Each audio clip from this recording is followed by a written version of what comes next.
tonight. You may have noticed an outfit change here at Lowe Post Podcast HQ because the second part, or the third part, I guess, of this discussion for seeds 2 and 3 in the Eastern Conference is about the Milwaukee Bucks. Tim and I talked all about the Milwaukee Bucks and their assorted good things and problems about, I don't know, a few hours ago. And then Adrian Griffin got fired. Holy smokes, the 30-13 Milwaukee Bucks have fired their head coach, according to Adrian Wojnarowski. Doc Rivers, currently at ESPN, that's an interesting plot twist, is a candidate for that job. Tim, I think even if you looked at the Bucks through a glass half full perspective, I think you kind of know it when you see it, when a team is playing its potential, when everything is sort of clicking in place, when everything is flowing the way it should be.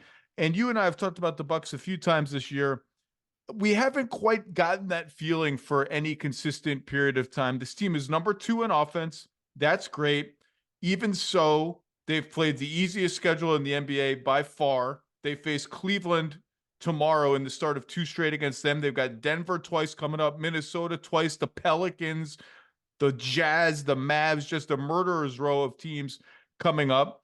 And we've talked about how, like, where is the Dame Giannis pick and roll? There's been more of it lately, but like, what is the weird hesitancy to do that?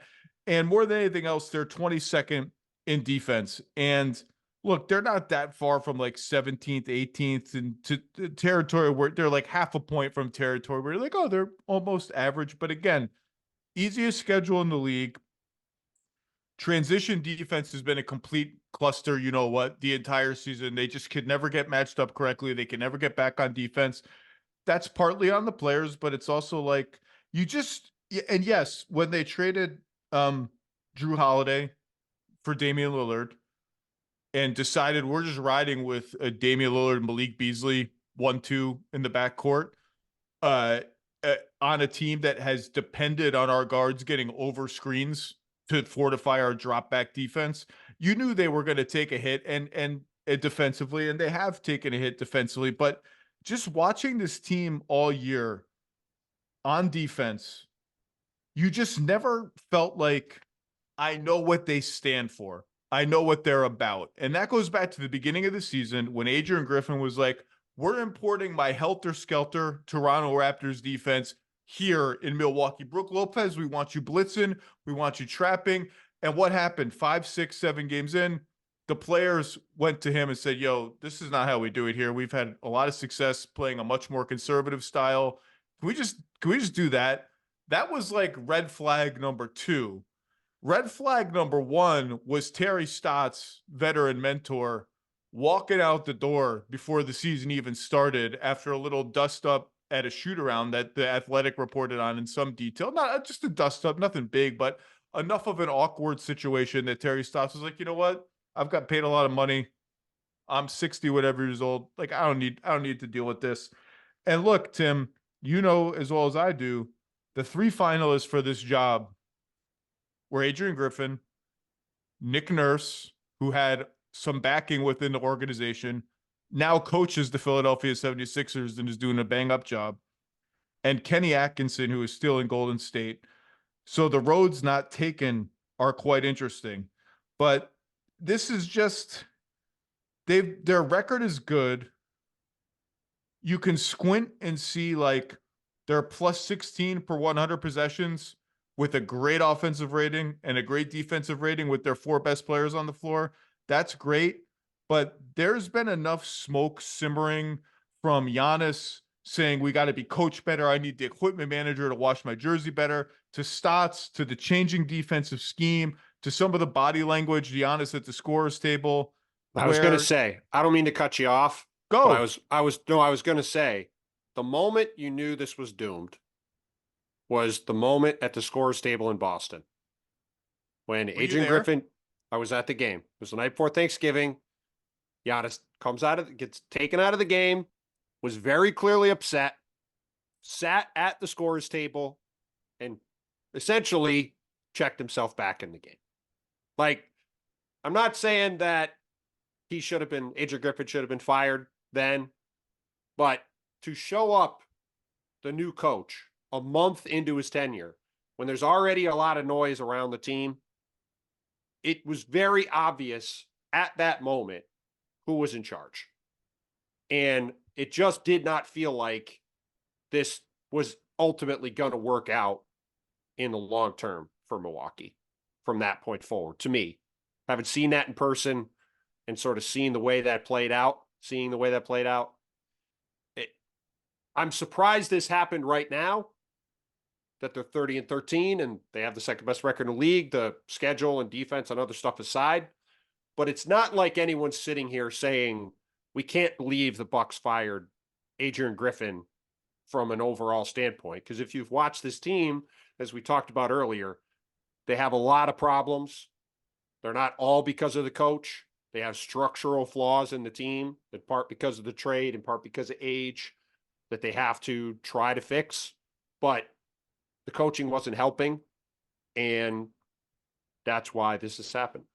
And I like, if you just never had the sense that the players had like a great deal of belief in what they were trying to execute on the floor.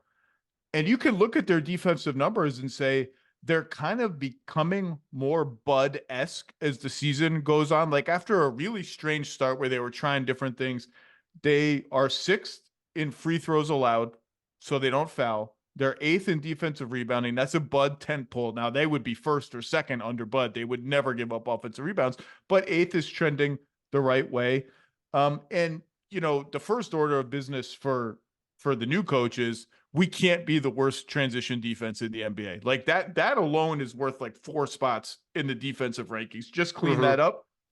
And you can't pin that all on Adrian Griffin, but swapping out Drew Holiday, one of the best defensive guards in the league, for Damian Lillard, who is not that, shouldn't, that's one way to put it. But that shouldn't, like, if you tell me that really hurts your half court defense, like Dame's getting hung up on screens and guards are walking into easy pull up jumpers. And by the way, teams are roasting the Bucks from mid range, like that. I get that shouldn't like transform us into the worst transition defensive team in the league. There were just too many nights where this team didn't seem to have any sort of coherence to it, changing ends. And more than that, like, you knew with Bud, and I'm not like, the playoffs last year were a disaster. There's just no sugarcoating it. The clock management, the timeout management, all that.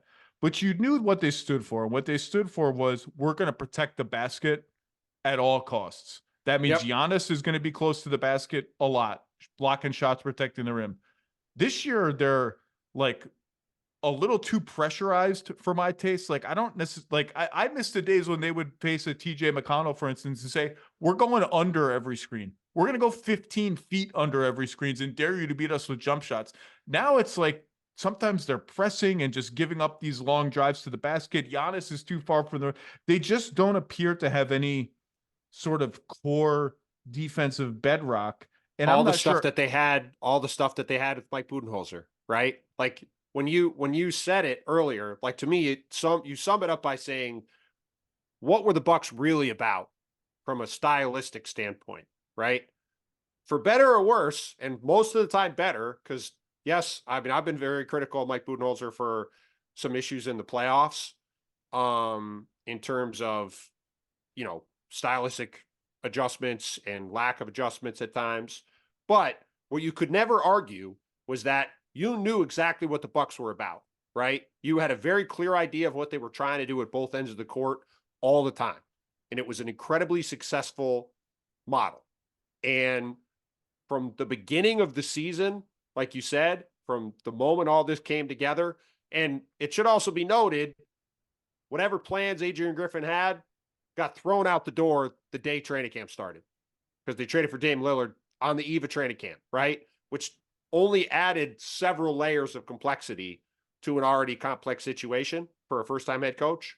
But the one core thing you could say about this team all year was that you weren't really sure what they were doing from day to day, because they just never felt solid, up to and including another time on our air, when Ryan Ruocco was doing the halftime interview with Adrian Griffin a few games into the season when they were playing the Knicks in the first in-season tournament game. And he admitted on national TV that the players came to him and begged him to go back to the Bud system, and that's what they were doing.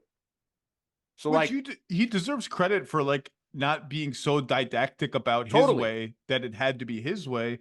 You mentioned the Dame trade happening sort of as he's taking the job. You know, people have already started making the David Blatt comparison, you know, the quick firing of a coach with a winning record. And David Blatt, and to me, it's a little apples to oranges. David Blatt was hired to coach a young, rebuilding Cleveland Cavaliers team that then gets LeBron and Kevin Love, and like all of a sudden it's a total 180 to a different kind of team. Like the Bucks were wanted to be and considered themselves to be a championship contender before the Damian Lillard trade. It's not like Damian Lillard came and they were all of a sudden doing a 180. They were already really, really good. And that trade just sort of changed them functionally. But even like offensively, from the first game of the season on this podcast, on TV, elsewhere, even in my first 10 things column of the year, it's like, why are they running like 8 Dame Giannis pick and rolls a game? Like we all thought that was just the the easiest thing to do is just put those guys in a 2-man game. Well, that would require Giannis to want to set screens, which he doesn't really want to do. When I've talked about that too, like he's got to buy into that. And that's part of the new coach's job too, I guess, right? Well, that is to me the number one job of the new coach is to get him and Dame bought into, well, I mean, Dame to a lesser extent, but Giannis bought into doing that. Because for the last couple of years, that's not something Giannis has wanted to do, right? And part of the reason I was down on the trade from the beginning was logically, you look at the trade, you bring in Dame, you say, hey, Dame Giannis pick and roll, unbelievable weapon, right? You've got Dame Lillard, incredible late game shot maker. Bucks have sometimes struggled late in games. Give him the ball, get out of the way, let Dame time happen, right? Except Giannis doesn't really want to just stand and watch that. He's going to want to have the ball. He's not going to want to just set screens and watch Dame cook, right? And like, as we've seen over the course of the year, Dame has certainly hit some big shots in those moments. They've also not really run a lot of pick and rolls. They've not done a lot of this stuff. Giannis has had the ball a lot. As Giannis should. He might be the best player on the planet. But like, that is going to be the job, whoever they hire to be the coach. And thought it was noteworthy. Adrian on NBA Today immediately said they're going to look for a veteran experienced coach. Doc Rivers has come up. Certainly is a championship winning coach. Ton of experience with big name players, like makes a lot of sense. Even before you set aside him playing college ball at Marquette and his jersey being in the rafters at the arena, whoever the coach is going to have to get buy-in on all these various things, because when you've watched the Bucks this year, I've said this to a couple people privately, they've reminded me of the 2019 Celtics, a team that had a ton of talent. And all year long, people kept saying to me, this is going to come together. They got so much talent. How are they not going to win? And it just felt like half a degree off or half a turn off the whole time. Just was never, everybody wasn't quite on the same page ever. And since then, you've seen a lot of people, Gordon Hayward just talked about it recently. You've seen a lot of guys talk about that season. This Bucks team has felt like the same thing. And whoever they bring in, they've now got a 40-game sprint and then the playoffs to try to fix that. Well, and it's going to be hard to do. The comp is interesting, but the way you described it, just a few degrees off. Like you can feel that when you watch them play, even on nights when they look good. Sometimes it feels like they're almost overthinking or fighting themselves a little bit. And there has been a little more Dame Giannis pick and roll lately. And yeah, some of that is on Giannis. Like you got to be willing to set screens and roll. And you're going to, by the way, you're going to rim run into 25 points a game just by doing that. But it's not the most glamorous thing in the world. And look, big picture, they have played quite well with their best guys on the floor. Yep. Middleton is ramping up his minutes load. Just played a couple back-to-backs. What did you say the number was earlier, Zach? Was it plus 16? Plus 16 per 100 possessions with Middleton, Lillard, Giannis, and Lopez on the floor. Elite offensive rating, elite defensive rating. Yeah, I mean, if you're making the pro Bucks case, like That's the case. But that's under a coach who just got fired, by the way. Their starters have the same net rating. And yet it just, something didn't feel quite right. Part of it is like, obviously if those four guys are playing super well together at that level, other lineups are not functioning that well. And, we've seen Jay Crowder, he's just coming back from injury. They're going to need him. Pat Connaughton quietly turning into like an 11 minutes a game guy is alarming to me. I had him penciled in as a starter in like August over Malik Beasley. By the way, Me too. Malik I think Beasley, that's been an underrated part of their season, that he's just not been good, because they especially with the moves that they've made. No Grayson Allen, right? Like, they needed Pat Connaughton to be a good player for them, and he just has not been. the best thing he does for them is set screens for Giannis in inverted pick and roll, something I thought they would have Damian Lillard do. And again, I don't know if Damian Lillard just doesn't want to do that, but like, if like that, I think there's been like 10 all year, Damian Lillard screening for Giannis. And Malik Beasley, by the way, chill out with the like, podcast bravado about, wait till the Pacers see us in the playoffs. Yeah, the Pacers just whipped your ass 4 times in a row, man. Like, let's go easy on that one. But I do appreciate your zeal to get into the 3-point shootout. You deserve it, and all that. Andre Jackson Jr. is interesting. I like him in the dunker spot. Good offensive rebounder, good cutter. Has shot okay on threes, but on very teensy volume. Guys like that we'll see in the playoffs. Beauchamp falling out of the rotation is a little problematic to me. I had hopes for him. Campaign is not necessarily someone I want to have playing heavy minutes. But through it all, they are the second best offense in the league, almost first. But we're just going to have to see how it holds up as the schedule toughens. But the defense has just kind of been a little all over the place. And we've talked about this before. If you look at sort of their strong and weak points on defense, and particularly their weak points, and say, okay, what's fixable and what's not, right? I think their rim protection, which has been just so this year. This is a team that was rim force field just across the board. Their average in shots at the rim and shooting percentage at the rim, they should be better than that, and I think they can be. Jump shooting, opponents have been pretty cold from three, actually. Hot from mid-range, cold from three. Let's call that a wash. Not much to do with that. Defensive rebounding trending up. The weakest spot is they're 30th in forcing turnovers, dead last. That feels kind of baked into who this team is. They're small. They're not super athletic on the perimeter. They don't get into your jersey. They're not handsy. And their big guys are drop back rim protector guys. And like, it sounds like a dumb thing, but being last in turnovers means the other team's going to get a shot every single possession. Like, and I don't know that that's super fixable. And the point of attack defense just is what it is. I would dial it back and make it more conservative when the opportunity presents itself. But again, some teams with really good shooting guards, with big wings, with guys who can pull up for three off the dribble, like, that's not going to be an option. And I just, Dame Lillard, Malik Beasley, Chris Middleton as your 1, 2, and 3 is what it is, even with Middleton playing better. Boy, can you imagine if we got a Doc Rivers against the Sixers in the second round of the playoffs, a Bucks-Sixers series? As you mentioned before, the Cavs are going to have something to say about that. The Knicks might. Like, that competition for 2, 3, 4, 5. Or him against the Celtics. Either way, like, oof. I mean, the Bucks and Celtics have been, really one of the big rivalries of the past several years. They played a ton of playoff games. They've had a ton of huge moments in the playoffs. Now you have Doc Rivers potentially coaching them.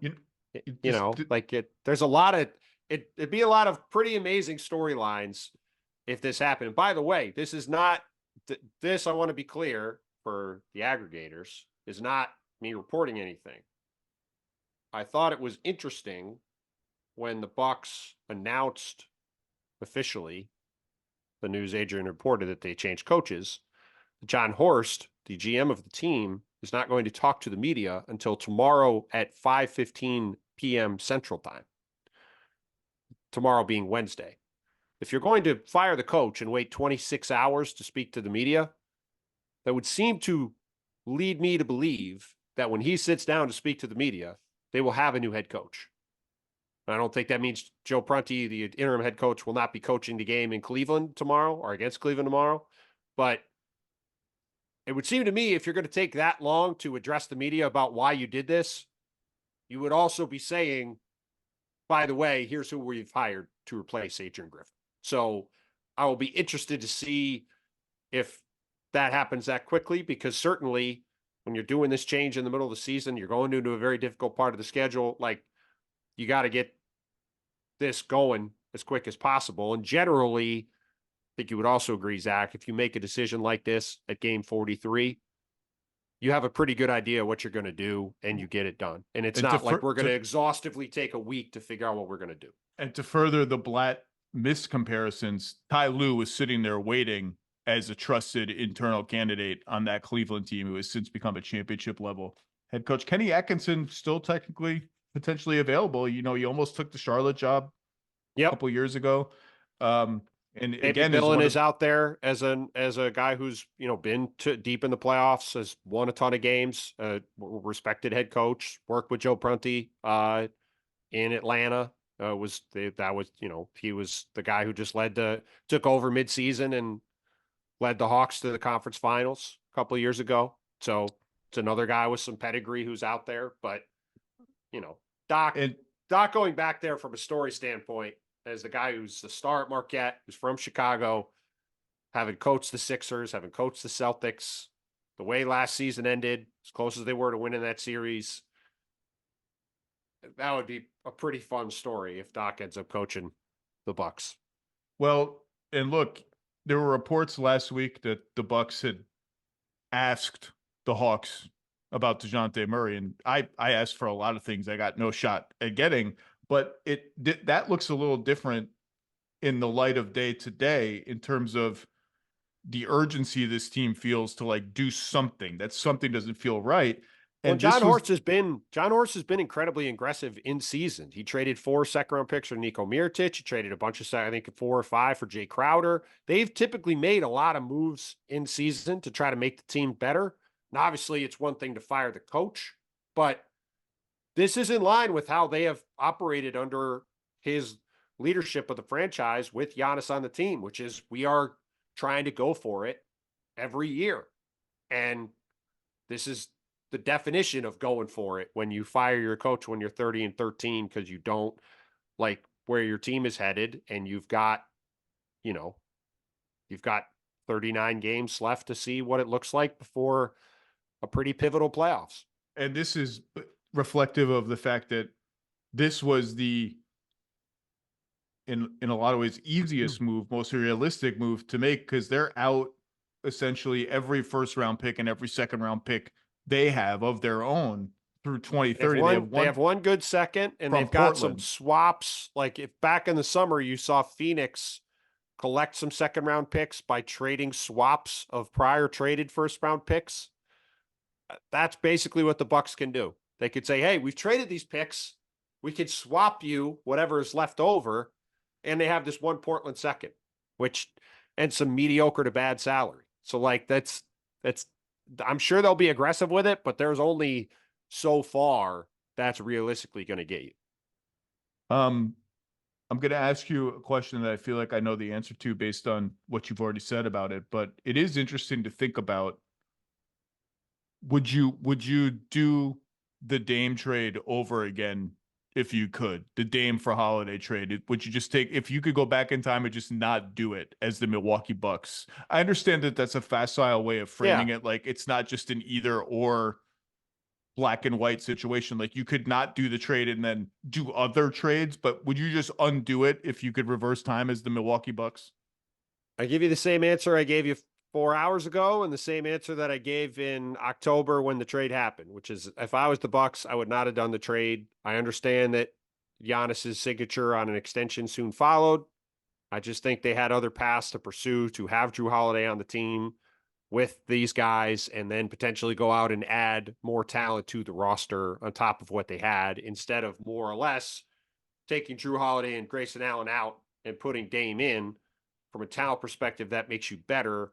I don't know from a team perspective it necessarily does.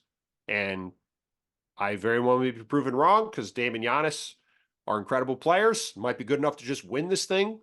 Whoever they hire as coach and however things play out. But I think the fears I had about their roster and their situation in light of the trade, I think have so far borne out. So I would stay with the same stance I had back then. I mean, there's a lot of do-overs. Like, they're essentially doing over the coach. And as I mentioned, Nick Nurse had a lot of support within the organization, or not a lot, but at least some people wanted Nick Nurse to have that job. I would still do the trade, knowing if you isolate what they knew at the time, which is that there's some chance Drew Holiday ends up in Boston. They couldn't control that. And if they had tried to control it, the Dame trade may not happen. Obviously, Drew going to Boston is like their nightmare DEFCON 1 scenario. Like, that's the worst possible case. I just feel like that iteration of the team had just kind of hit the same ceiling over and over again since the title run. And even that title run got dicey, particularly against Brooklyn, and they needed some injury help. And they had an all-time game 7 from Giannis too, to get through there. But I just think they needed a boost in offense and identity on that end of the floor that this gives them. And obviously the counter to Drew going to Boston, or the counterweight to that, is Giannis signing his extension, which is just a piece of paper. Like, it could lull you into a false sense of security. Clearly, they have not been lulled into a false sense of security, because they pulled the plug on the Adrian Griffin experience pretty damned fast. And I'm just going to be interested to see, like, how does it all look? Like, it's sometimes you just know it when you see it, and it never looked quite right. Now, as you pointed out, it didn't look that far from being like almost optimized, but I'm interested to see what the new coach goes in and does. Whew. What a day. Anything else on what did we miss? What did we not hit on this is where our heads are spinning. What did we miss? I mean, the other thing I think that this signals to me is that the Bucks are still on the clock with Giannis Antetokounmpo. And a lot of people back in the fall said, oh, he signed this extension. He's here. This is great. Giannis is here. You don't make this decision today, in my opinion, if you are if you're not concerned about where his head is at as far as his long-term future with the team. And, it's just not saying he's going to not be with the Bucks next year or anything like that. There's a lot of season left to go. The season is very long. The Cavs example is a perfect analog to this in a lot of ways when they won in 2016 with Ty Lue. I would not be shocked at all if the Bucks end up winning the title and the things play out in a similar fashion. But you look at how the year's gone, you look at this decision to do this now, I think it's worth remembering that they could potentially still be in a situation where Giannis Antetokounmpo might be displeased with how things are going and where things are at the end of the year if they don't get far enough. And again, this is not, we just talked about Cleveland. Cleveland's got 1 million second-round picks, even though they threw a lot of firsts to get Donovan Mitchell. Phoenix has a lot of second-round picks, even though they traded a lot of firsts to build their team. They can go to a team like Brooklyn, and this is not a name that I'm mentioning by accident in relation to these two teams, and say, hey, hey, maybe you didn't get that first you were hoping to get for Royce O'Neal. Can we get him for 5 seconds? Like, I think the Bucks can't functionally do that, at least not as of now. Yeah, they've done all those moves in the past. Wow. That's why they don't have those picks anymore, because they went and got Jay Crowder. They went and got Niko Mirotic. They went and they've been the team that's made those moves. And I'm sure John Horst, to his credit, pulls deals you don't necessarily see coming. He's as I said earlier, he's been typically extraordinarily aggressive in season. This is a extraordinarily aggressive move. I expect they're going to be, I shouldn't say I wasn't surprised by the DeJounte Murray thing, but I am not surprised that the Bucks are aggressively trying to make their team better. And we've got 16 days till the trade deadline. I expect them to very aggressively try to continue to improve this roster between now and then. Now, maybe they don't end up being able to do much because they lack a lot of assets, but it's not going to be for lack of trying, because they have proven consistently that has been their driving force the past several years to try to give themselves the single best chance to win every year. And I think it's safe to say they decided that's why they had to change coaches in pretty dramatic fashion this afternoon. Can we do all-stars real fast? Sure. You did your It's your all-star pod. starters. You It's your did your pod, all-star starters on the Hoop Collective. I already forget who they were. Yes, I don't my have a ballots are ballot. submitted. Yeah, I don't have a ballot this year, but I'm going to read. I've made my picks for the 10 starters, and I have most of my backups set. And I will say Dame Lillard has, although he had a clunker last night against Detroit in another way too close win for the Milwaukee Bucks against the Detroit Pistons. Yeah. Dame's ascended into I'm leaning toward yes for him as an all-star reserve at the expense of some other guys, but that's a different discussion. Okay, here are my East starters, and this ended up being not that hard for me.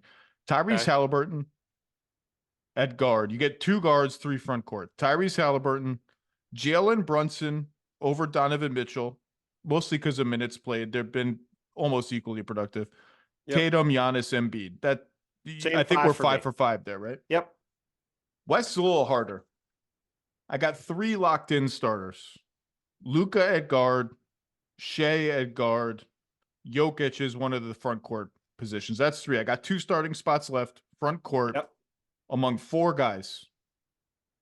Anthony Davis, Kevin Durant, LeBron James, Kawhi Leonard.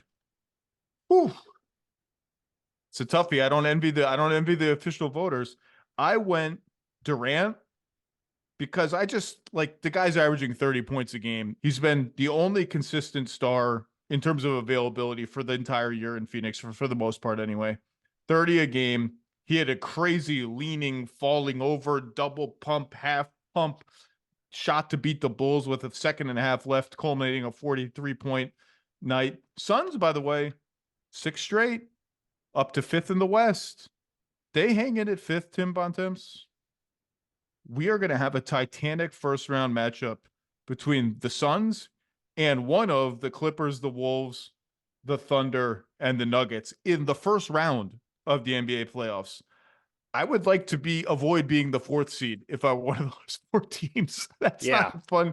That's not a fun draw. So I went Durant and I went Anthony Davis, who's just been outstanding all year. I think it's fairly difficult to make a case for LeBron over AD and Kawhi. You could make it. I'd listen to it. I think AD's just been a little better on both ends of the floor. Kawhi has been unbelievable since the first 10 or 12 games of the season. I almost put him in. I have no quibble with him going in.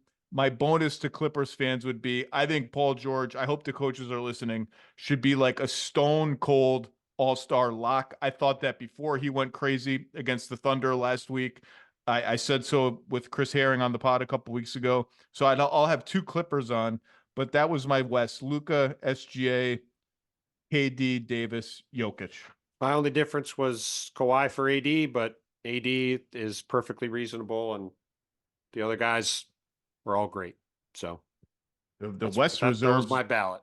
The rest of the West reserves, I mean, we just named half of them just there. It's going to be real hard to get in, including a guy that you just wrote a great piece about that people should go read, Alperen Şengün in Houston. He's got an all-star case. It's just there are only 12 spots, man. It's going to be hard for him to get on, but go read Tim's piece on Mr. Şengün. You can listen to him on Hoop Collective. Usually Mondays and Fridays are your days, right? Yes. Every Monday and Friday. And I believe you're going to be at Jokic Embiid 2 next week. Yes. This week, this weekend. Yes. Saturday. I'll be at Joel will be playing, I believe, in Denver, much to the consternation of some who think he's never going to play there again, I think. So we'll see what happens. But you got to see a magical Joel game last night, and you got to see Joel and others watch what should have been a magical Karl Towns game and turned into a very Wolvesy meltdown of bad decisions. I don't think I've ever seen a player scoring 50, 60 points getting benched late in a game and then unbenched and then benched again. And then amazing. Chris Finch, what did he call it? Disgusting and immature? Disgusting and immature, yes. You Yes. know, that's interesting to me because that's like twice in 3 weeks that he's kind of laid the hammer down on his team publicly. The first one was a little gentler than this. I think he mentioned, I'm not sure he named names, but he mentioned guys kind of hunting for shots and points and breaking the offense and how that was bad. Like that made some ripples around the Wolves, made some waves. People, oh, okay, Chris Finch starting to get a little forceful with the team. You only get to play those cards so many times. And look, I've said this on the pod before.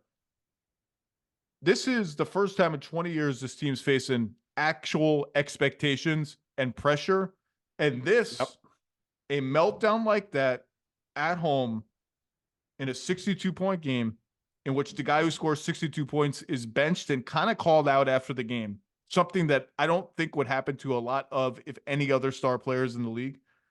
This is the first fork in the road moment for the Wolves, who have the Wizards, the Nets, and the Spurs in their next 3 games. They didn't have Mike Conley last night. He's been their security blanket. And I've talked about how my one thing that I'm watching with the Wolves is, do Edwards and Towns, their decision-making with the ball late in games, is that going to be up to snuff at gut check time? This is their first kind of fork in the road moment, and every team that wants to get places has moments like this in the regular season.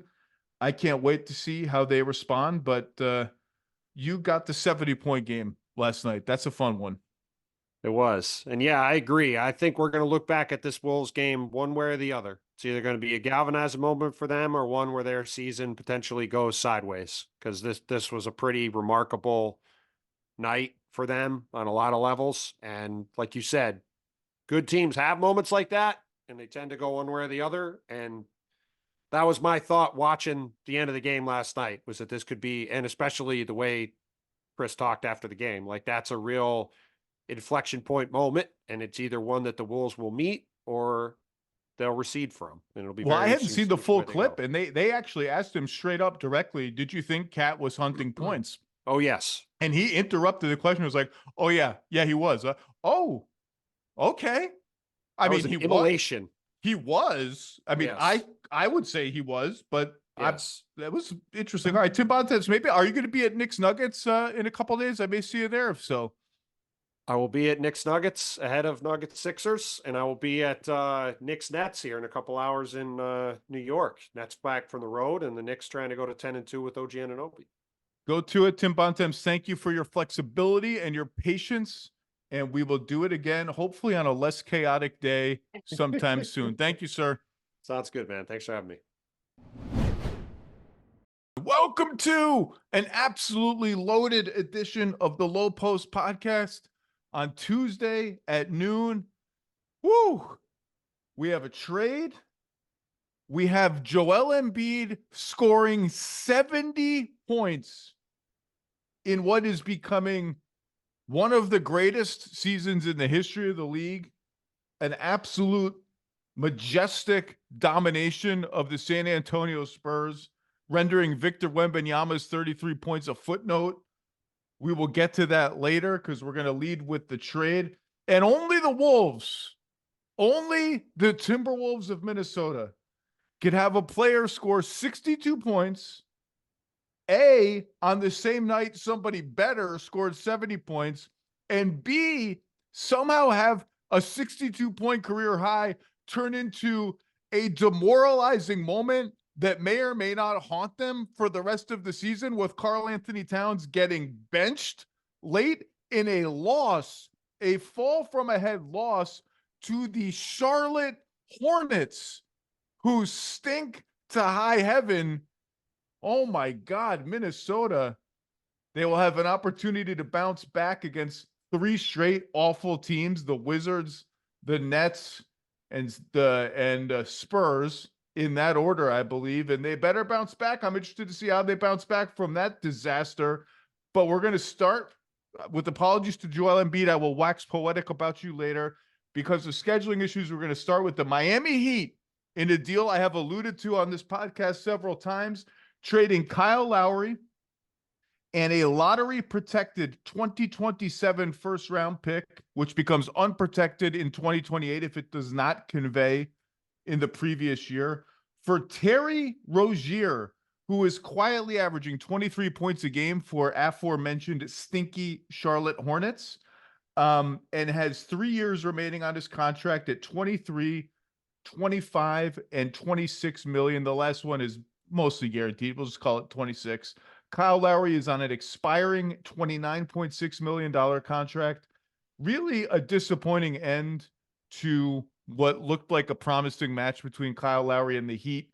He is 5 of 30 in Miami's last 5 games. That's his shooting percentage. He has not scored more than 3 baskets, made more than 3 baskets in a game since January 3rd. He was benched over the weekend. The Heat starting a point guardless lineup with Kyle Lowry coming off the bench. And I think that did not go over super well. And the writing was on the wall for this trade once that happened. And the timing, therefore, is not a surprise. In Terry Rozier, I mentioned last week that I think this was a place he wanted to go.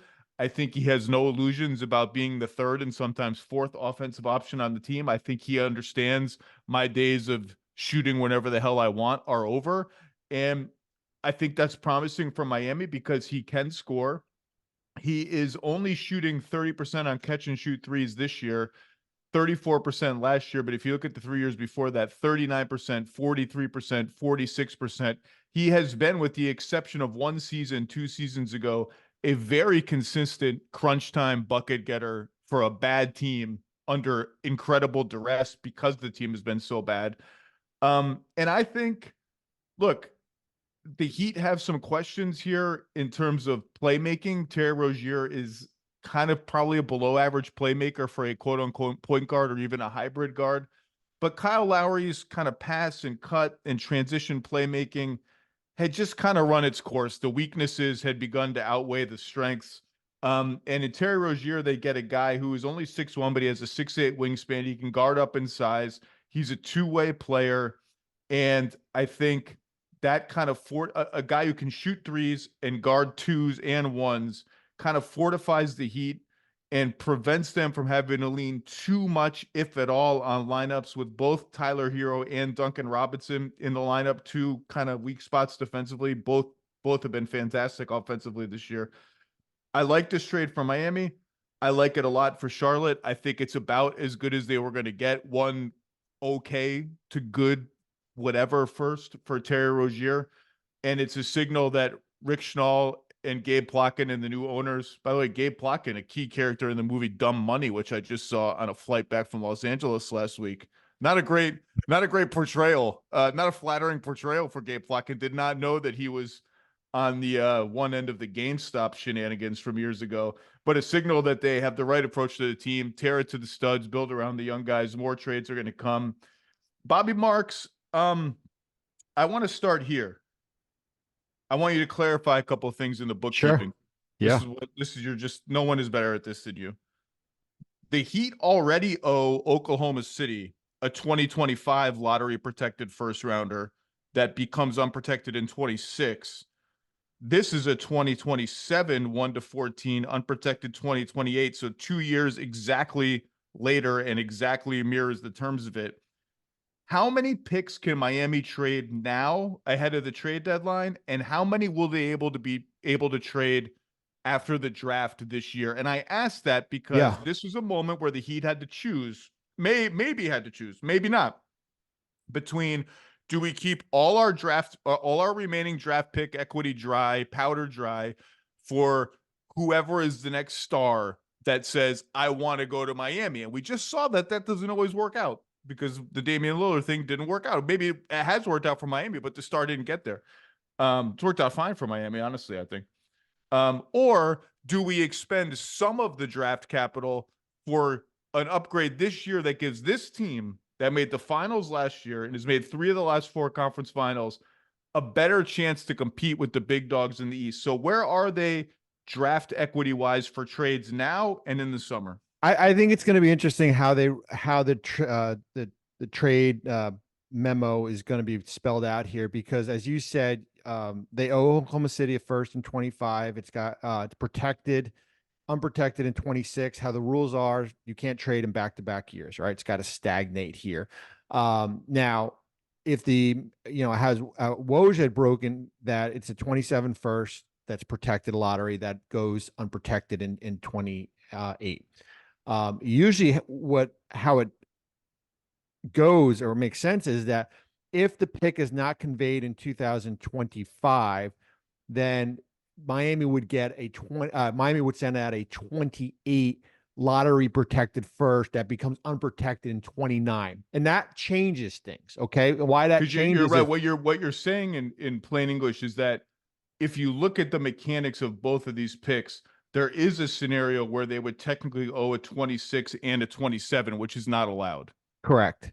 Exactly. And that changes the dynamics, because if the pick carries out to 29, then for right now, for this current year up until February, the trade deadline, there's no picks available to be traded. Okay? Because if you owe, as far as how the protection works. If that changes and it says, which I don't believe so, and we'll get some clarification when we get this memo, if that says, well, it's 2 years after the pick is conveyed and it just turns into an unprotected, which I don't believe Miami would leave themselves exposed from that perspective, then 2030 becomes available, okay, to trade at this deadline. Let's roll to the summer. Okay, which is more interesting because because I don't see them putting something else in play unless something really I don't see a player that's worth it for them. And Donovan Mitchell has been the hot name, and as I'm going to talk about later, Cavs are just winning every single game, and there is no Donovan Mitchell trade going on right now. So continue, please. So let's go to the night of the draft, right? And why that matters is that Miami has their own 2024 first that they can trade the rights to. Okay, the rights to that player. They strike a deal, and then all of a sudden they will have their 2031 first available here because of the 7-year rule. We look ahead, right? We don't look back. So now we'll have 2 picks in play, starting the night of the draft. Well, that's not enough to outbid any number of teams for disgruntled star X that becomes available, which is why we just saw another team that can't outbid the Thunder, the Rockets, the Pelicans, and on, the Nets even, for said player, put their chips in, the Indiana Pacers, for a player who is a very good player, but not a kind of blow up Twitter, totally change the landscape of the NBA player, and Pascal Siakam. And look, maybe it doesn't matter for a couple of reasons. Number one, the Heat play at a different game than 80% of the league. The Heat play the game of star players point to us, whether it's Jimmy Butler or Damian Lillard, and say, we want to go there. And it happens in Jimmy Butler's case at a price that you look back on, you're like, how did they get Jimmy Butler for just that? Or in the case of Damian Lillard, the Blazers decide to say, nope, sorry, we're not granting your wish. So they play in different waters. Or conversely, it may not matter, because I was talking to a front office executive from another team yesterday who said to me, the Heat should just trade for somebody now on a minor deal because they don't have enough to get a superstar anyway. Like, we already saw with the Lillard thing that Tyler Hero does not have super duper league wide appeal, even though he's having quite a nice offensive year when he's been healthy. They already are out this one pick. Like, they're not going to be able to compete at that level for those kind of players anyway, unless they're willing to put Jaquez in a deal. And Jaquez has frankly been so good and looks like such a central casting perfect championship role player that I don't think the Heat want to do that unless it's for like one of the 10 best players in the league or something like that. So I think this kind of upgrade, even if it chips away at that superstar trade ability, is totally fine given all those circumstances. And I think Terry Rozier is pretty good. Like, I like his fit with this team. He's annoyingly perfect for hashtag Heat culture. And I think you'll buy in right away. And the Lowry thing had just run its course. And you look at this team, I'm going to assume their starting 5 is now Rozier. So another ball handler, scorer for a team that's 20th in offense and needs it. Tyler Hero, Jimmy Butler, who kind of like statistically, it looks like a good Jimmy Butler season, not a great one, but there's been a couple of games, including the last one against Orlando, where it was like, did Jimmy Butler play in the game? Like, where's Jimmy Butler? 10 field goal attempts, I believe that game was. And like half of them were threes. Yeah. Jaquez and Bam. It's a nice starting 5. Coming off the bench, I got Jay Rich, Duncan Robinson, Caleb Martin, Kevin Love, and I can either stagger some minutes or play Haywood Highsmith as my 10th guy. That's a good deep team. And look, I've said it before, like they may be 6 in the East right now or wherever they are. They have beaten Milwaukee twice in the playoffs recently. They have no fear of Philadelphia, despite what Embiid is just laying waste to the league. And they have gone toe to toe with Boston and beaten them twice in the last 4 years in the playoffs, including last season. Like, this is a team that's a wake us up in the playoffs team. We feel we can go toe to toe with anyone. And I think this makes them better. I don't think there's any question this makes them better this season. It makes their ceiling higher. It's a wake me up team when we get to the playoffs because of the deal. I don't think you can make that argument if they stayed pat just based on how they've played. And I know there's always the argument like, well, Miami will always figure it out. But man, you look at their last stretch of games here. Certainly they could have lost in Brooklyn a week ago.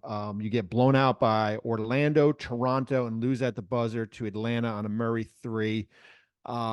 And you know, we always get to this point where like teams are like, oh, we're gonna wait to the deadline to do a deal, but you basically gave yourself a 2.5 week, kind of runway to, figure things out here as far as with this roster. And you listen to, Eric Spoelstra, it's like this isn't good enough, like how this team has played. And I look at it for like I'm looking at this like big picture too. I'm looking at it, and there's always a finance, and I think we always have to talk about the financial arm of this here. I'm looking at it from Miami took back less money in the deal, right? About $6.5 million less. They go under the second apron. And why that matters, right? Doesn't matter as much now. Why that matters was because starting in the offseason, Miami was a second apron team. Miami was not allowed to send out cash in a trade. Miami was not allowed to go out and aggregate contracts in a trade. All these restrictions now begin to lift as far as if Miami stays pat. So if there's that big whale that comes available, they can maybe go out and do something, or maybe combine money here. Now, the challenge now becomes, and this is for them to figure out when we get to the offseason in July.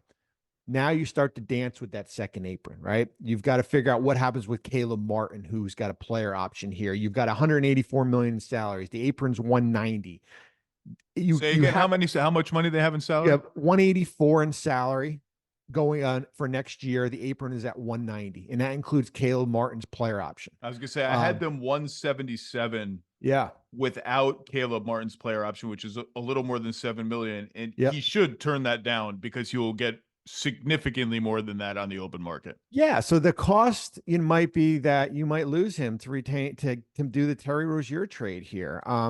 So there's that, like, do we stay in pat and wait into the offseason? But I think listen, if this team was 33-10 and Lowry was playing a prominent role, I don't know if they're as aggressive here, but I think there's a short-term implication. I think there's a long-term implication as far as why they went out and did this deal. Yeah, I think it just unquestionably makes them better. And if I'm one of the 3 best teams in the East, or New York, or Cleveland, or Indiana, and now I think if you look at the East now, we may start to see, depending on how Orlando plays, we already had seen a gap between 8 and 9. We may see with Siakam going to Indiana, Rozier going to Miami, Anunoby going to New York, and I don't think the Knicks are done. Cleveland being 11 games over, chasing the 3rd seed, by the way, which really matters if I said last week on NBA Today, like, we could wake up and the Knicks could be in the conference finals, and that got some traction on social media and stuff. What I should have elaborated on is like, that doesn't seem very likely the more I thought about it, because the Celtics are the number 1 seed, and I think the Celtics are at least ahead above Milwaukee and Philly. So getting to the conference finals from 4 or 5 means going through Boston in the second round, which is a tougher road to hoe. But we could see like a gap open up between 7 and 8, which would create a really fun race for the 6th seed, which is one of the things that the play-in was designed to do, was to make that 6th seed a target. And you look at the top 6 in the East now, Boston, Milwaukee, Philly, Cleveland, Knicks, Heat, Pacers are the top 7 in that order. Heat and Pacers are tied. That could be a really fun race if Orlando kind of slides a little bit, and they've been dealing with a ton of injuries. Franz Wagner just came back, and no one is happier about that than Paolo Banchero, who's had to do goddamn near everything for them for 2 weeks now. That could be a fun race, but I do think the Heat are unquestionably better. And if I'm one of those teams above them, I'm like, oh God, these MFers again, like they're going to come at us with these guys. And I mentioned the playmaking quotient and Kyle Lowry's sort of contribution to that had waned. As I'm thinking off the top of my head, Tyler Hero is probably not going to want to hear this, but my thing with Tyler Hero has always been, and he's had a great year this year, I want him to be like 15% more Klay Thompson-y and 15% less I got to dance with the ball and do all this stuff, because you can engineer playmaking without great passing if you have one great shooter who's willing to just fly around the floor and draw two and play that Duncan Robinson Bam two-man game. We saw it with Strus last year, for instance. And I would like to see him with another ball handler now, and the Heat push him to, hey, can you be a little, I know you want to make an all-star team. It's not going to happen this year. You consider yourself a star and you're averaging 23 a game. Can you lean a little bit more in that direction just to give us a little like side to side juice? Give us some life on offense. I don't have too much. I think from Charlotte's perspective, with 3 years and 75 million or whatever left on Terry Rozier is a good but not great player. This is about what they were going to get. I don't have a lot of strong Charlotte thoughts. Do you? I mean, they're going to obviously try to reroute Lowry and trade Hayward and trade whoever else that they can trade, I would imagine. Yeah, I mean, that's the goal. And that's why you're doing this 2.5 weeks before February 8th is try to reroute him. Listen, they've got $86 million in salary next year. The cap is 142. Okay. So you can say, oh, Charlotte's going to be a player. Well, no. What you want to be is a team that's taking back salary and kind of building up your draft equity, because Charlotte has not been known for a team that they're not Oklahoma City, or they're not even the Wizards, who have slowly kind of added second round picks, really not first. They're not Utah. All these teams have kind of just added first round picks. They owe a first to San Antonio. That's certainly protected in the next 2 years and likely won't get conveyed. But if you're Charlotte, now I'm turning to like, okay, who's next? Okay. Is it Miles Bridges? Gordon Hayward's got a hurt $31.5 million, but who, for me, it's nobody's except for Brandon Miller, who played really well in the win against Minnesota Monday night, was terrific down the stretch. And LaMelo is off those two guys are off the board. But it's open business here. And in the trade guide I wrote about was the people to watch were their owners, right? Like their ownership group were the people to watch, just because this is their first go at it. How much say did Mitch Kupchak, their GM, have? Certainly he does. In this deal where you're taking back an expiring and a first round pick here. But I think Charlotte's open for business as far as continually to move off some of these contracts. I think this is a signal that this is going to be a complete renovation of the Charlotte Hornets to the studs almost by this new ownership group. And I think I've heard Gordon Hayward is slated to come back soon-ish, and that there is some interest in him around the league. His number is just really, really big. Yeah. Salary-wise, it's 30 million, I think, 30-something million. That's hard to trade. Kyle Lowry it's going to be a struggle to find someone to take him at $30 million a year and send you out equal money. So we'll see. The buyout market, eagerly awaits guys like this. I've said before, and maybe this new ownership sees it, and it's bad for the rest of the league, who are sitting there like vultures trying to see if the Hornets are a team they can fleece. The guy I would be trying to get out of there, and I realize he's poison pilled to whatever degree that matters, is PJ Washington. If I were a good team, PJ's not poison pilled. He's not. No, because he just signed a regular contract, right? Standard contract. Oh, okay. So someone on another team told me he was poison pilled. That's just good. Just the rookies. So yeah, that's a great number. 15 and change, right around there. That's another one. I've said all along, like, the guys, these guys with these non-max and in that 20 range even below, like, they got so much value out there because they're the fourth or fifth guy on a team, right? We got our two guys. We got in like Indiana. We got our two guys, Siakam and Haliburton. Now we got to figure out like those $20 million guys, those $15 million guys. And that it's just like, kind of doing a puzzle piece. I have mentioned PJ Washington for a few teams before, just because, again, if I were a team that had the draft equity to do it, I think, I mean, he's obviously young. He's pretty positionally versatile, at least at the 4 and the 5. His defense has slipped this year, but again, he's playing on a team with no stakes. It's similar to Rozier. I think you'll see Rozier's effort on defense perk up significantly in #Heat culture. I don't know if PJ is quite versatile enough to consistently switch like 2, 3, 4, 5 on defense, but he can sniff that on the right nights. He can shoot. Shooting's a little down this year. I don't worry about that. I've mentioned him specifically for Oklahoma City before, and everybody wants Oklahoma City to go get a center. Chet's skinny, he gets pushed around every now and then. I get it. Like, I don't mind that if I can find the right kind of guy. It's not that easy, right? To find a great center who fits exactly what they need.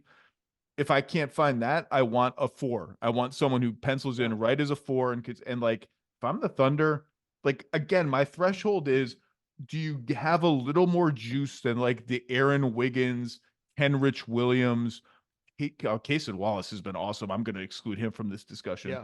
Those bench guys and a little more size, maybe in some cases. And I'd be tempted to overpay in terms of draft picks for PJ Washington if I were them. Now you're telling me he's not poison pill. I just got excited. No, you're good. We don't have to figure out the formula.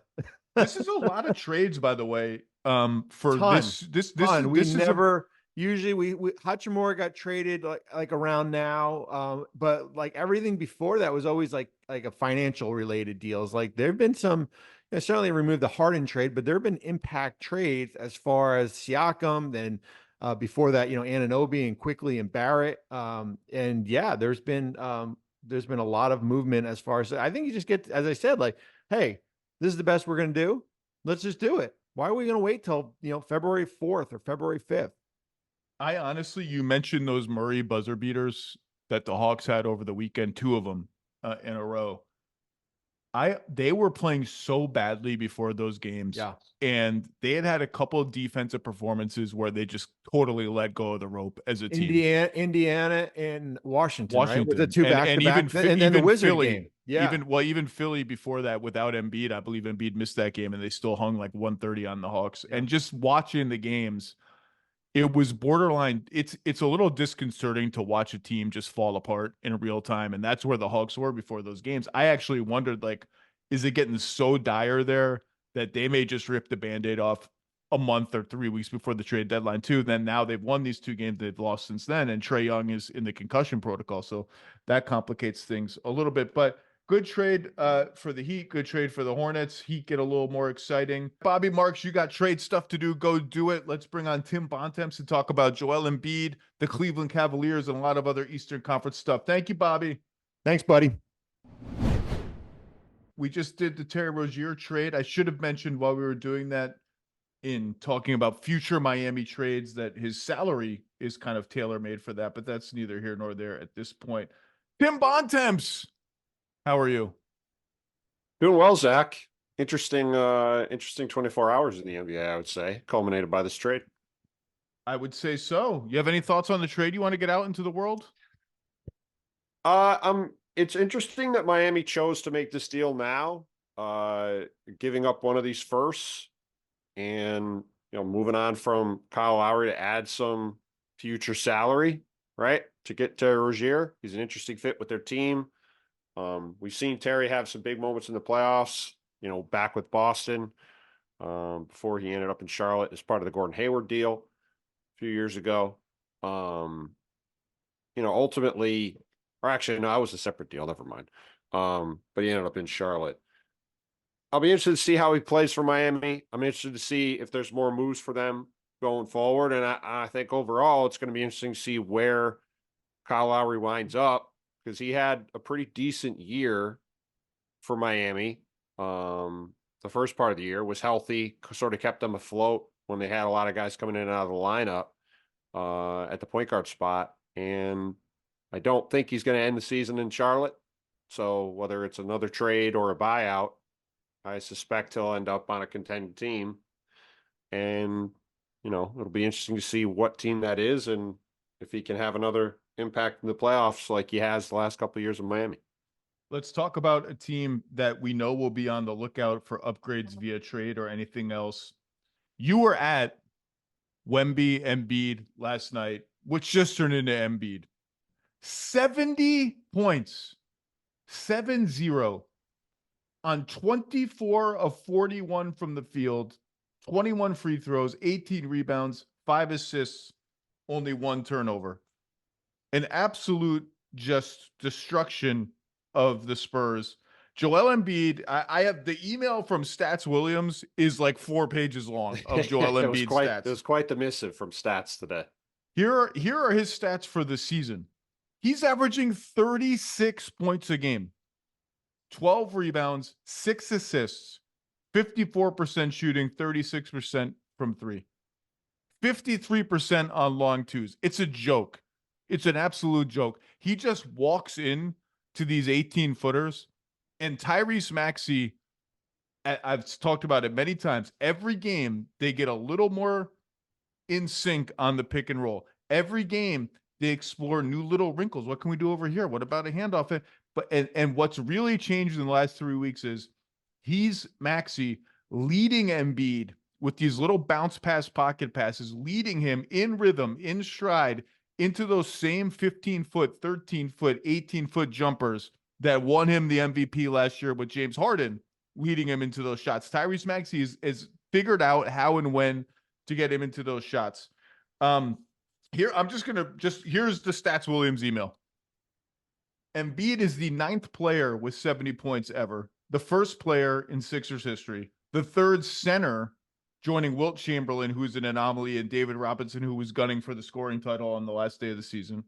The 1st player ever, period, with 70 points, 15 rebounds, and 5 assists in a game. The fewest minutes played in a 70-point game. Kudos to the Spurs for keeping it close enough that Embiid had to come in the game in the 4th quarter. Right now, he has, for the season, 1,156 points in 1,096 minutes. More points than minutes. Only Wilt Chamberlain has ever done that for a full season, more points than averaging a point a minute, rather. And he did that once in 61-62, which is the all-time statistical anomaly season. It's the Oscar Robertson triple-double season. It's the Wilt 50-point season, et cetera, et cetera. Joel Embiid is averaging 1.05 points per minute. That would be the most in the history of the NBA. He leads the league in made 2-point jump shots. This is a 7-foot center who leads the league in made 2-point jump shots. He's shooting 47% on all jumpers, 2s, 3s, 4s, 5s, 6s. Best in the NBA. Best among 49 players with at least 300 plus such attempts. That's according to Second Spectrum. Defensively, he ranks in the top 5 in effective field goal percentage allowed as the contesting defender. And this is Stats Williams. And by the way, he leads the league in shots contested around the basket. That's among people who have contested 400 shots for the season. He is currently averaging 36, 12, and 6. He would be the 7th player ever to average 35 points in a season. The 3rd player ever to go 35 and 10, Wilt and Elgin Baylor. The 2nd player to go 35, 10, and 5, Wilt Chamberlain. This is craziness. It's just flat out craziness. And I understand scoring is up, but it's still crazy. And look, I don't want to talk about the MVP yet. He's played 350 minutes fewer and 11 games fewer than Jokic. And there's other candidates, Shea, Luka, Giannis has been totally underplayed in the MVP race. But the statistics are just an avalanche of domination. And, you know, he's seen every scheme. He's seen Boston. He's seen double teams. He's seen zones. You were at the game last night. What are you going to remember from the game? Was there a basket? Was there something after the game? I mean, it must have been – that's a game where you must just sit back and say, man, what a night. I'm lucky to be here. Yeah, I mean, it's funny. I went to the game. I mean, Andrew Lopez, a colleague, was there, and I went to the game because I had some meetings lined up, and I hadn't seen Victor Wembanyama in person since Summer League, It was his first NBA game I was going to see him play in, so I was looking forward to that. And, the game starts and Victor hits 2 threes, back-to-back possessions. Like, okay, like this is going to be a fun game. Victor looks locked in. And then, Joel just did. I mean, he ended up with 24 points in the first quarter, which he does kind of often. He has 20. I mean, he's had 20 points or more in the first quarter a lot lately. So you kind of go, all right. It just was. I was at the game last year against Utah. I was sitting with Doris Burke when he had 59 and he scored, I think, 26 of their 27. He scored all but 1 point in the fourth quarter. I think it was 26 to 27 to lead the Sixers to a win on the second night of a back-to-back. Probably the best quarter I've ever seen anybody play in person. But the way when he ended up with 59 through 3 quarters, it was really just a question of were the Spurs going to hang around long enough that he was going to get back in the game. And just watching that fourth quarter, watching him come back in, getting to 70 points, while Victor was actually playing pretty well against them and playing pretty good defense and making Joel work, and he was just making shots anyway. And then after the game, everybody was watching the Wolves game to see where Towns would end up. On the bench? You mean on the bench? No, in the locker room. We were watching the game. No, that's where Towns ended up, on the bench for portions of the last 3 minutes of a 62-point game. Yeah, I mean, that was an amazing sequence, the way that game played out in Charlotte. Ironically, with him posting, getting the ball with Terry Rozier on his hip at the elbow with 5 seconds left, and then driving into 4 guys and getting fouled. But he definitely got fouled, and the last 2-minute report has not come out yet. It won't come out for 4 hours. Yeah. If it doesn't say he got fouled, I'll be shocked. Yeah, I mean, he definitely got fouled. He also should have just turned around and shot the ball over Terry Rozier. And if you drive into 4 guys in that spot, you're probably not going to get a call. But yeah, so all of that together, it just was it was a very memorable night. I was very glad that I went. I will never forget the first time I saw Victor play. For reasons I did not expect it to be going down there. And look, like you mentioned the MVP race before, Joel was way ahead in the first straw poll. He has been utterly dominant this year. The only question is he going to play in 65 games or not and qualify to be MVP? I think if he stays anywhere near the pace he's on over the second half of the season and only misses 7 games, I think he's going to be MVP of the league. And the thing that's amazing about it, Zach, is at this point, it really is, to me, watching him play, and I get to see him play a lot, he's basically Kevin Durant plus 100 pounds at this point. Like the way he plays, and for as good as his mid-range jumper is, like every time he shoots the ball from 15 to 20 feet, I don't expect it to hit rim, let alone miss. And the fact that he's become such an automatic shooter at his size, he's getting to the line 15, 20 times a game, it feels like. I mean, he's just doing whatever he wants. It's pretty remarkable to see, and it's awfully fun to watch, like it was last night. And I'll be in Denver on Saturday, where Joel is going to play against Nikola Jokic for the first time in several years, I think, in Denver. And should be a lot of fun to watch. Kevin Durant capped last night with a game-winning, crazy, leaning, tilting, fading, off-balance jumper with 1.6 seconds left to beat the Bulls. The Suns have won 6 in a row. They're now 5th in the West at 25-18. And we're staring at a reality now where even if the Suns hang in at 5th, they will face one of the Clippers, Nuggets, Thunder, and aforementioned Wolves in what is an absolutely titanic potential first-round matchup. And by the way, not to get sidetracked away from Embiid, we'll get back to him. Last night's fourth quarter is just a perfect storm of everything I've been worried about with Minnesota, which is really not that much. Like, I think Minnesota is really good. But I said last week, I talked about it with John Krasinski a lot. Yep. It's not Gobert versus small ball lineups. It's nothing about their defense. It's their decision-making on offense. Now, Edwards was sick last night, so let's give that, and he had 11 assists too. Specifically, Edwards and Towns with the ball in their hands late in games. Conley wasn't there last night as a security blanket to get things going, but every shot was horrible.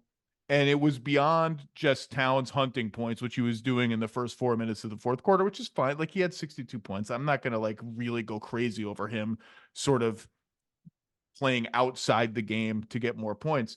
But it was a mess. And just the history of this team is like, every time something good happens, there's this catastrophe. And last night is their first big, like, uh-oh moment. And they have these 3 easy games coming up where, like, I want to see them come out unified front.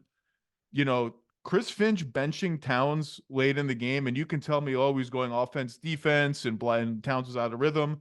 Like, that's ballsy. There are not a lot of superstar players. Like, Joel Embiid was not going to come out of the game once he went back in the game last night until that was cinched up. Like, there are not a lot of guys with 60-something points who are going to get pulled from a close game late.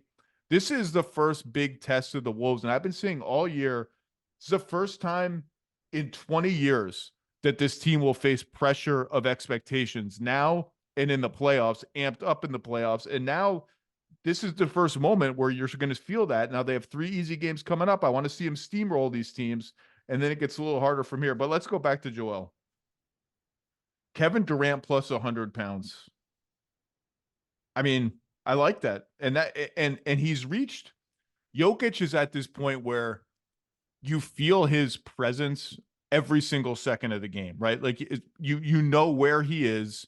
Yep. Every time he touches the ball, it is an automatic good shot for the Nuggets.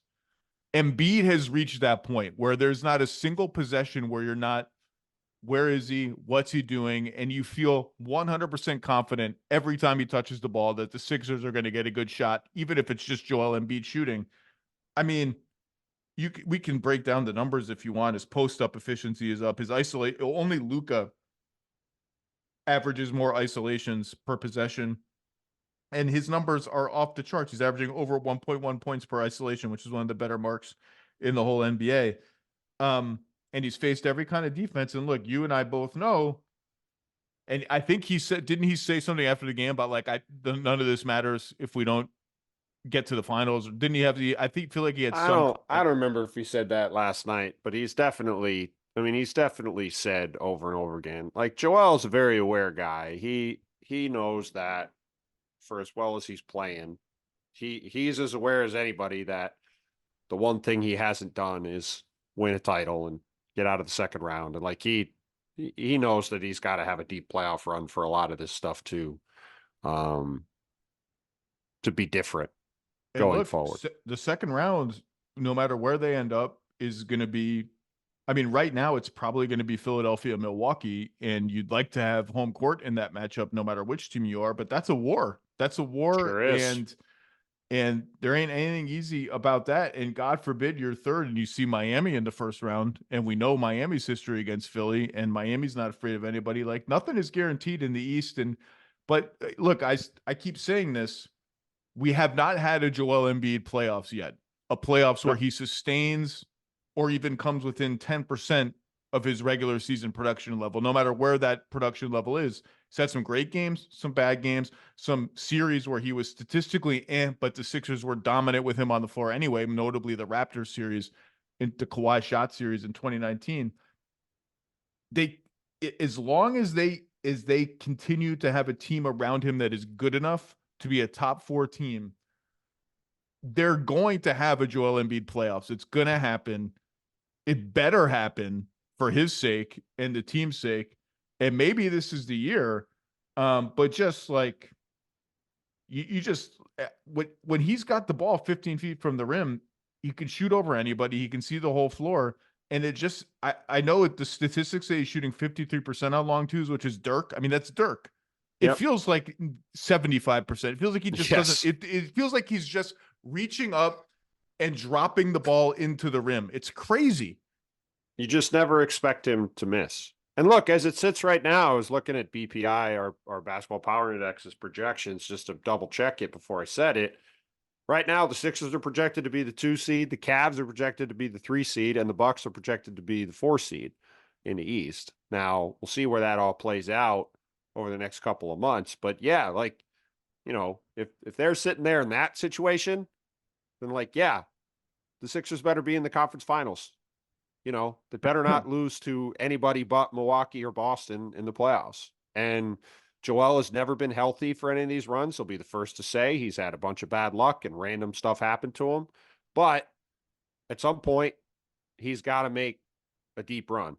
And if you look at all the great players if you go back through, whether it's Jokic or Giannis or Dirk or any of these guys in recent memory who sort of banged up against the glass ceiling a bunch of times and then finally broke through, that's when all the criticism of their playoff performance or this or that or the other thing all went away, right? Because once you win one, as our buddy Brian likes to say, you never have to say you're sorry once you win one.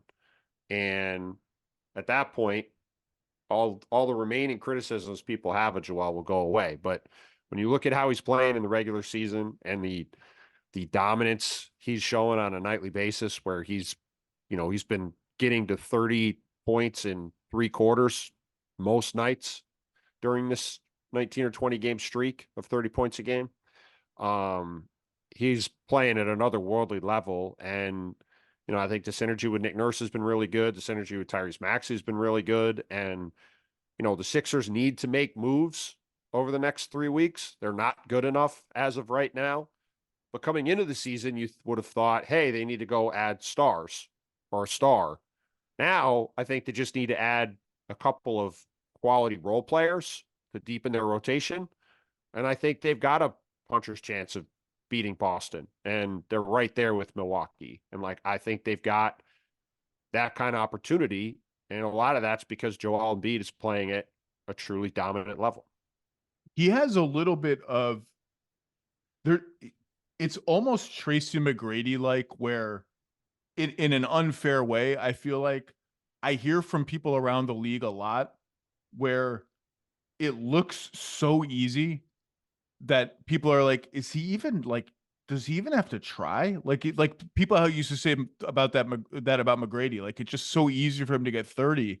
Is he really pouring his heart into the game? And I thought that was always unfair to T-Mac. And like Joel, it's just you look up, he has 24 points after the first quarter. It's like, has he broken a sweat? And yes, of course he's broken a sweat because he's anchoring the defense. He's running the floor. You mentioned upgrades. Let's talk about that. I said last week, internally, I think the conversation the Sixers are having is, holy crap. We just beat Denver. This guy just scores 40 every goddamn game. Are we almost good enough as is? Like how much do we really need to add? And they need to add. Well, but we'll get there. Their starting 5, we know who three of their 3 leading scorers are going to be: Maxey, Embiid, and Harris. I honestly Batum to me is borderline untouchable because the guy just throws one incredible entry pass to Embiid after another. And if you watch his post-ups from last night, or really any game, but just zero in on last night, particularly his early post-ups early in the clock, Batum is the entry passer on damn near all of them, to the point that Maxey and Embiid will run a pick and roll with Maxey going to his right, dribbling to the right wing. Embiid will roll into post-up position. And by design, Batum will track behind Maxey to the top of the arc as a release valve just to catch Maxey's pass and make the entry pass to Embiid. I'm not trading Batum. He's almost untouchable. But Batum and Melton as your 4th and 5th starters, and then off the bench you have Oubre, Beverly, Paul Reed, all these guys. You one or two, like you said, I think 2 more guys is in play for them. And I don't know who those guys are, but they have all this cap space this offseason. They can get one good guy on an expiring and one good guy who makes $15 million next year and still have max cap space. The other thing about that cap space is between Kawhi and Anunoby and Siakam and maybe Drew Holiday, they've watched one potential target after another in this coming free agency class not go off the board, but become less likely to be on the board, which it doesn't just leave them at this player, but I think their dream player is probably Paul George, who still has not signed his extension with the Clippers, if he's going to sign one. That, we'll see if that ever becomes in play for them. Maybe I would guess that it doesn't. I would guess that Paul George signs an extension, but that's just a blind guess. But it makes me prioritize that cap space a little bit less today than I did 4 months ago. But what kinds of players are we talking about with Philly? Are we talking like your Bruce Brown types? Are we who are we talking about? Who do you have in mind? I think if you look at Nick Batum and the impact Nick Batum has had, I think you look at exactly the kind of player that the Sixers need to get, which is more role players, and in particular, I think more smart role players, because Nick Batum has been such a connector for them at both ends of the court.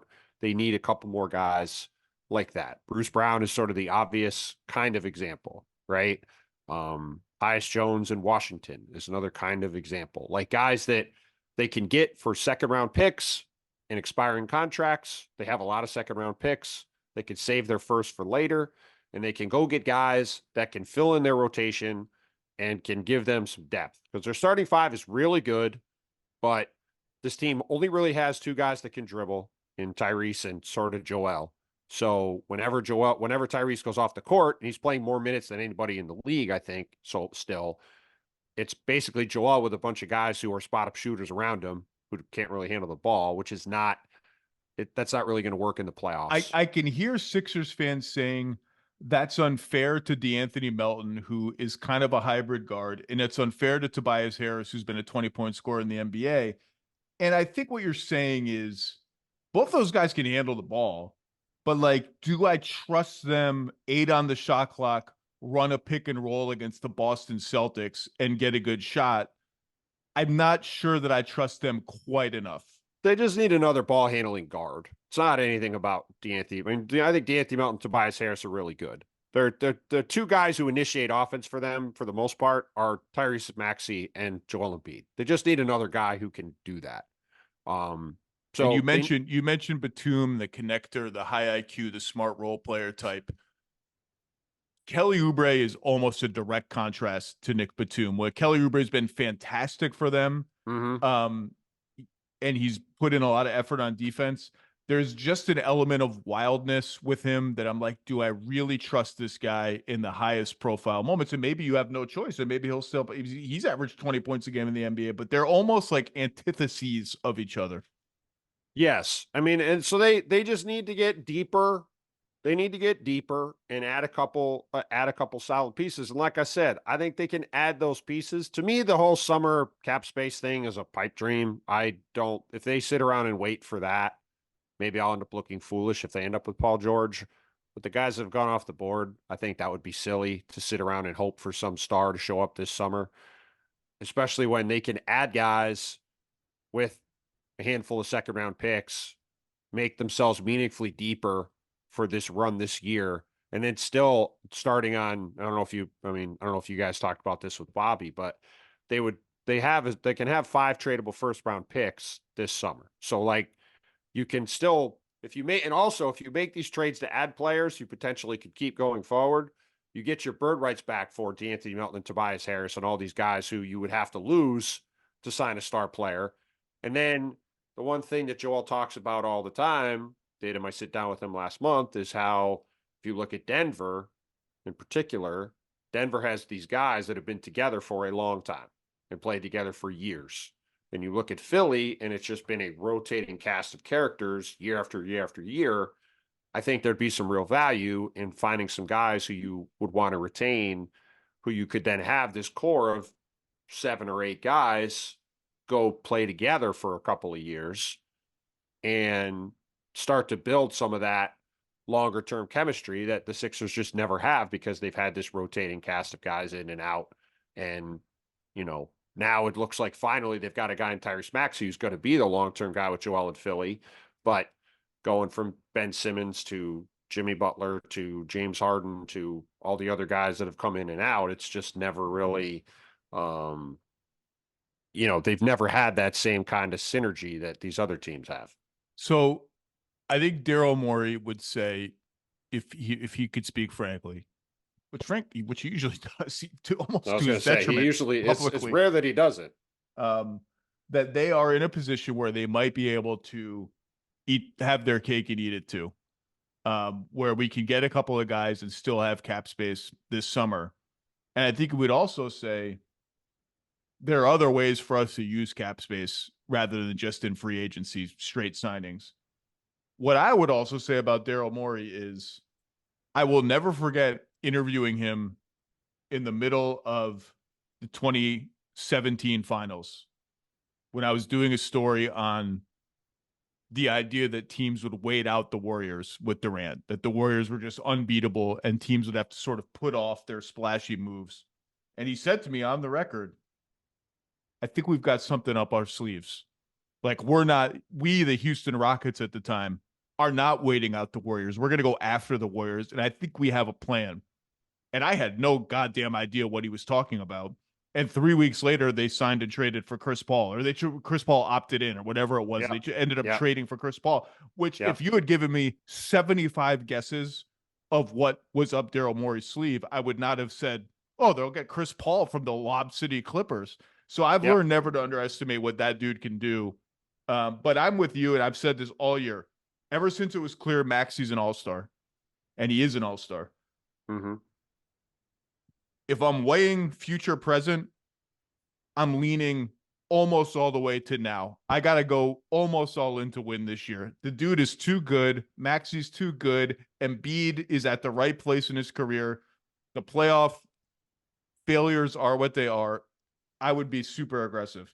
By the way, Wembanyama, 33 points last night. No one ever will talk about that game. You have a ballot this year. If you had to vote Rookie of the Year right now at the halfway point, who would you vote for? I think Chet is the clear winner as of today. So I've had Chet all season long, and it's the weirdest Rookie of the Year race. I don't think there's ever been a race like this where you could, if you wanted to, make a statistical argument for either player. If you wanted to, right? You like Wemby's got the raw stats, Chet's got the efficiency stats. I just don't remember a year like this when you have statistically guys both putting up big numbers. One, obviously, he had a redshirt season, but he walks into a great team full of ball handlers who can set him up, including an MVP candidate. And another guy on a horrible team, bereft of ball handlers who can set him up until surprise, Trey Jones starting has helped. Who could have ever anticipated that? And the Spurs are, where are the Spurs now? I don't know. They have not won very many games. I don't understand. They are 8-35, last in the West. The Thunder are 29-13. So the Spurs are 17 and a half games or something behind the Thunder. I don't know what you do with that because, I think Wembanyama is the best player of the two, short-term, long-term, medium-term. The team context is just universes apart. Wembanyama is doing everything for San Antonio, but their games ultimately don't matter. At some point, the stakes matter to me as a voter this year, a non-voter, but just a thinker. Oklahoma City's games are important. When they lose 2 games in a row in Los Angeles, they face scrutiny internally and externally about, is this the first big roadblock for the Oklahoma City Thunder? How do they respond? And they respond by winning at Utah, winning at Minnesota. The Spurs face they could lose 11 games in a row. No one cares. There's no scrutiny. There's no questions. And at some point that begins to matter. I think Wemby has opened up the window a little bit where this could become a competitive race. I still think I would lean Chet over Wemby, but I think it's interesting. I think it's pretty easy. The stats are basically the same counting wise. Victor's a little bit better. The efficiency stats are vastly in Chet's favor. And the winning component, Chet is a rookie. I mean, whatever you want to argue he's in his second year or not, for voting purposes, he's a rookie. And he's contributing to winning in a way we basically never see rookies do. And so you put that together, to me, it's not very close. I do think there's an interesting thought exercise to do where, if you squeezed both teams toward 500 quality rosters, how much does that efficiency gap shrink along with the records of squeezing? Um, and but obviously that's not, a real thing. But they've both been outstanding, and lived up to the hype completely. The Wembanyama is like, it's just unbelievable what this guy's doing every night. Let's go back to the East. You mentioned our BPI projections, which I had not checked, have the Cavs in third and the Bucks finishing in fourth. The reason for that is that the Bucks have played the easiest schedule in the NBA so far. They are 30-13. The Cavs are 26-15. I want to talk about the Cavs, who blew the doors off Orlando last night. They are 13-3 in their last 16 games without Darius Garland and without Evan Mobley. For the season, they are 15th in offense and very quietly up to third in defense. Jared Allen this is the best 5 weeks of Jared Allen's NBA career. He's playing better than he did when he made the All-Star team on both ends of the floor. In that 13-3 stretch, now it's been against an easy schedule. They caught a couple of injury absence breaks. They got the Bucks without Giannis. They got the Magic on a back-to-back. They got the Mavs without Kyrie. Whatever. 13-3 is 13-3 in the NBA. They're sixth in offense, first in defense. They have somehow, despite the absence of their starting power forward, Evan Mobley, transformed into the best rebounding team in the NBA. They were an average rebounding team, and then this 16-game stretch, they're first in defensive rebounding and second in offensive rebounding. They are blowing the doors off everybody with three-point shooting. For the season, they've taken like the seventh most threes in the league, I think, per as a share of shot attempts. In this 16-game stretch, 44% of their shots have been threes. 44%. That's almost like, whoa, is that too many? Like, how are they taking that many shots? But it's working for them. And the question is going to be, where does that end up when Mobley comes back? Obviously, their three-point attempts will go down. Garland weirdly doesn't take a lot of threes, and their threes have been depressed with Garland on the floor. They've got to find a way to live in between offensively where they were before the injuries and where they are now with the injuries. We should note that one of the reasons they have transformed into a monstrous rebounding team is that they've been playing Tristan Thompson. Tristan Thompson remains an incredible offensive rebounder. Like 4 guys have to box him out on every possession, and the refs have decided that Tristan Thompson can essentially play football under the rim and just throw people around, and they're not going to call anything, which is great for the Cavs. He just got suspended today for 25 games for violating the league's drug policy. It's a lot of games. We don't really know a lot of information as of now. I can't pronounce the names of the drugs that he supposedly took. I assume they're PEDs. I have not had time to Google. This happened right as we're doing this. I looked them up. They're various performance enhancing drugs. So now they, I guess, need a backup center. Damian Jones is the third center on the roster. He essentially doesn't play. But I mean, these dudes got hurt, and the national narrative was, who's trading for Donovan Mitchell? The Cavs were apoplectic that this was the national narrative. I mean, they were like furious behind closed doors that this was the story people were choosing to cover. And they have frankly been vindicated by this stretch. What have you seen from them? And, it's interesting because this three-point shooting, they wanted to play with pace. They wanted to shoot more threes. They wanted to pass more. Their assist rates up. JB Bickerstaff talked all about that in the regular season. It has now come to fruition. I thought they were a disaster. I mean, I didn't think they were a disaster in the playoffs. I thought he was outcoached badly by Tom Thibodeau in the first round of the playoffs.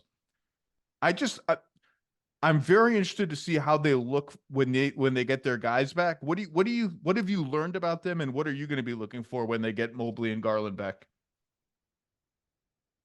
I mean, I think we've already learned it, which is that I think you have to have real questions about the viability of Evan Mobley and Jared Allen as a pairing going forward. And frankly, the Cavs have been better this year when only Jared Allen has played compared to when only Evan Mobley has played. And I think, to me, Evan Mobley's been one of the more disappointing players in the league this year before he got hurt. He has not improved on offense at all. I disagree with the masses on how good he is as a defensive player. Like, I thought that Jared Allen was just better than him last year. I think he's a good to very good defensive player, but not one of the 3 or 4 best in the league. And I think when you look at Cleveland and the viability of them going forward. I mean, obviously the Donovan Mitchell situation is a whole other part of it, but just looking at Evan Mobley, if you're a non-shooting four, which is what Evan Mobley is, that's probably the least valuable player in the league in terms of positional archetype. And Evan Mobley struggled at center this year before Jared Allen came back when he was hurt at the beginning of the year. The Cavs struggled, and he's shown no growth as a shooter from the perimeter. So that to me is the thing to watch with Cleveland is what do they look like when he comes back? Because he is a very good player, but like you said, they have been playing a certain style that's going to go in the other way. And I think you got to look at that pairing long term and can it work? And if it can't, that's sort of the bedrock of what Cleveland's been doing when they've had success. And I think there's real questions about whether that's a viable path for them moving forward. The fact that they've maintained or had the number one defense without Evan Mobley is interesting. I'm not sure it's anything more than interesting, but it's interesting. And their rebounding, I think, partly is because, you know, they're playing they don't play a point guard now. Donovan Mitchell is their point guard. They play bigger guys all over the place. Dean Wade's a good rebounder. Okoro, on and on. I would, you said long term, and I think that's the key. They're kind of frozen in place until they get clarity on Donovan Mitchell. They can't, like, you might want to put Evan Mobley into the trade machine or Darius Garland into the trade machine. You can't do that until they have long-term clarity on the guy who's been the best player on their team. And he has been just outstanding ever since they got him. I had him first team all NBA this year, and he's been, you know, I'm not going to have him first team all NBA this year, but he's been about damn near as good this year as he was last year. The guard competition is just better. But again, it's 16 games is not that long. It's long, but it's not that long. It's also been a very soft schedule. That schedule has been very soft in that stretch, so I wouldn't overreact. But it is interesting, and it's the Donovan Mitchell, Jared Allen shooting around them, no other stars. That's clean. Like, that's easy. You can plop that into a regular season, and it's a clear hierarchy system that works.